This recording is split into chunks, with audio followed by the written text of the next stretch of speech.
is the Emmy award-winning star of the hit show 24. Beginning next Friday, you can see him starring in the new horror movie Mirrors. Please welcome Mr. Kiefer Sutherland.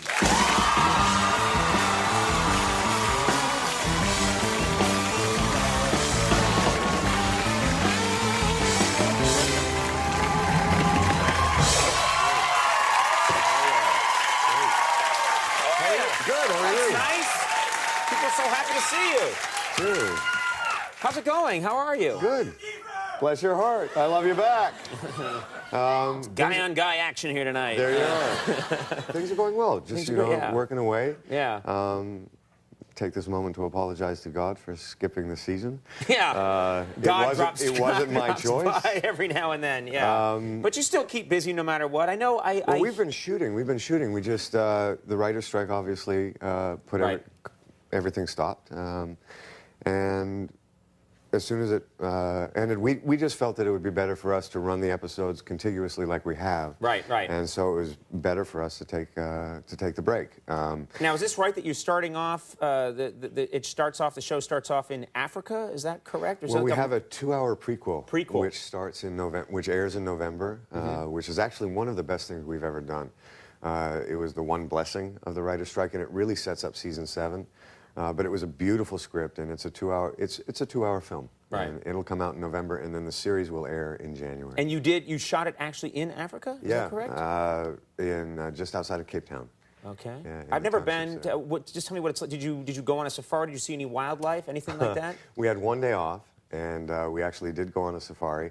It was a game reserve, so it was it's like an outdoor zoo without cages. And, see, I don't like that idea. I like the cages. You know? You like the cages? I like something separating me from the animal that wants to eat me. You and our director, John Cassar, would have something in common. He had a telephoto lens, and he was taking a picture of a lion.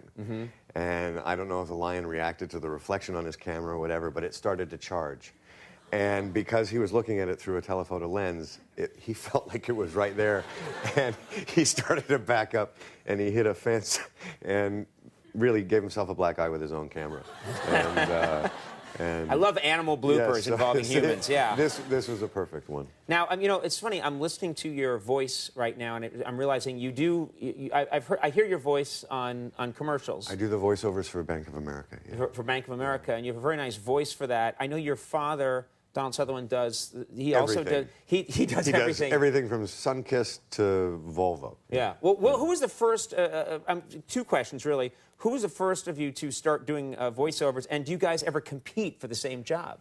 Well, he's going to kill me for this.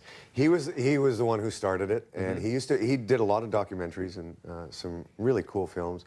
But the first commercials that he did was for Volvo, and I thought, wow, that's a pretty interesting way to make a living. So I gave Volvo a call and told them I did a really good Donald Sutherland, and I would do it for half.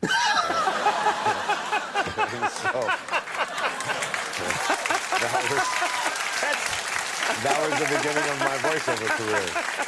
So, he hasn't forgiven me for that yet. That's a bad son. Bad son. Now, that's right.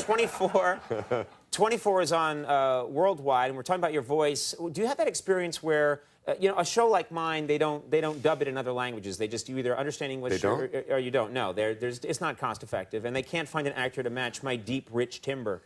Good for you. Or I'm sorry, they haven't found a 14-year-old girl to match my deep, rich timbre. But you have the experience of seeing your voice dubbed over in other languages, haven't you? And I hear it too. You hear it? I hear my voice dubbed over in other languages. And is it weird? It's odd. I hear your dad will do it for half. For half. Or double. Yeah. The Japanese ones are always funny. Yeah.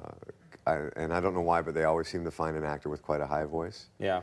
So Jack Bauer is, well, he's animated. and he's always worked up. And then the French ones are always pretty funny, too. Yeah, I would think so. And there's a certain insouciance with that, I bet. Yeah. It's like a different attitude. I'd like to actually, the one I haven't checked out, which I think would be fantastic, would be like Brazil or something like that. Because I speak pretty quickly. As you know, my joke for Jack Bauer was like, instead of saying, I need a glass of water, Jack Bauer was, I need a glass of water.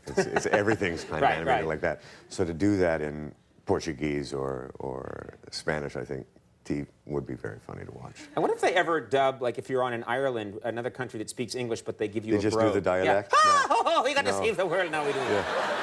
Look at the size of that bomb. We got to defuse that bomb. We do.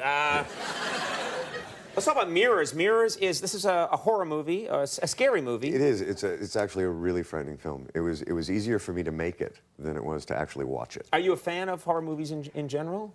I am, but I have to take them in doses. Right. I mean, I was, you know, I took my daughter to see Finding Nemo. She was about 10 years old. And there's a moment, and this is a G-rated cartoon, and there's a moment when the shark sticks its head in the boat. And my popcorn went in the air, and I dropped my soda. And sitting there next to my daughter, and a 10-year-old's looking, oh, Dad, so ashamed.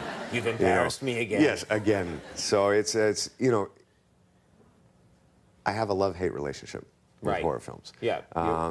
But it was a lot of fun to make. As an actor, there's an amazing moment when Alex Aja is a fantastic filmmaker, directed The Hills Have Eyes, and that was the first film that I saw of his that really made me want to work with him.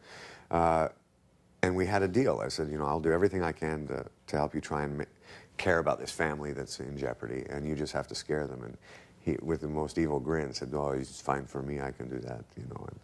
And he did. So even though you're in the movie and you're part of the process of making it, then you see it and it's frightening to you.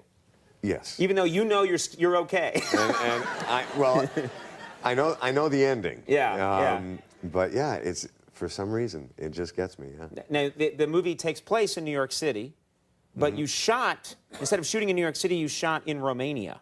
Yes. How does that work? I think it was cost effective. That's my guess. I think well, what it was had it like something to hanging do with out the in? finances. Well, what about Romania? Was Romania fantastic? Great food, great people. You know, we had an amazing crew. We had Romania is a country that is in transition. It just became part of the Euro, and so yeah, there's a lot of things that are changing. So it's a very exciting place to be. But like anywhere that's going through a kind of a major shift, there's some areas that are tricky. How was the food? I liked it, but I'm a huge fan of stew and borscht and things like that. Heavy. So if you like a heavy stew, yeah, Romania is the place for you. Yeah. Irish people go there to holiday. I don't even know what that means. Well, it doesn't sound good. The food is similar. It's good and heavy. That's not good. All right. Well, describe Mirrors. Tell us the concept behind the movie. Well, there's this great mythology that's it really has been around for about 1,000 years. That on the other side, on the other plane of mirrors, it lies the existence of everything that is evil. So, for instance, in Ireland and Scotland and England, in many of the wakes or funerals, they will cover every reflective surface so that the soul departing and going to heaven will not get stuck in this kind of purgatory on the other side of something reflective. And so for our film, the most evil thing in the universe is actually trying to escape to the other side of the mirror. Trying to come out of the mirror. Yes, and is using me as a conduit. All right, we have a, now this isn't your typical I've worked clip. on that for a while. How did that go? That's very good. That's very good. Thanks. Let me give it a shot. This is not a typical clip for the film that we have. You've No, and assembled I'm something. really grateful because normally you would show a scene from a film. This film has got such great energy, and it's something that I really am very proud of. And not one specific scene, I think, really articulates kind of where the film's going. And so you were kind enough to let us put together kind of a montage of things so you would get a sense of what the film is. Now let's take a look at this. Yeah. This is sort of a montage to give you a taste of the film Mirrors. Let's take a look. Are you sure you're all right? Angie, get out of here! Now! They're everywhere. The mirrors, they are everywhere. Everywhere. I'm not the one looking into the mirrors. They're looking back at me.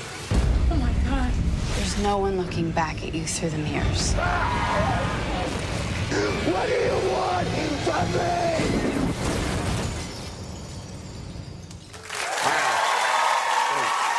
You're not phoning it in this movie. Thank you. Looks great. Mirrors looks very frightening. Opens in theaters next Friday. Go check it out. Kiefer, always a real pleasure having you here. Thank you so much. Kiefer Sutherland. We'll be right back. Mr. Jim Gaffigan's here. Stick around.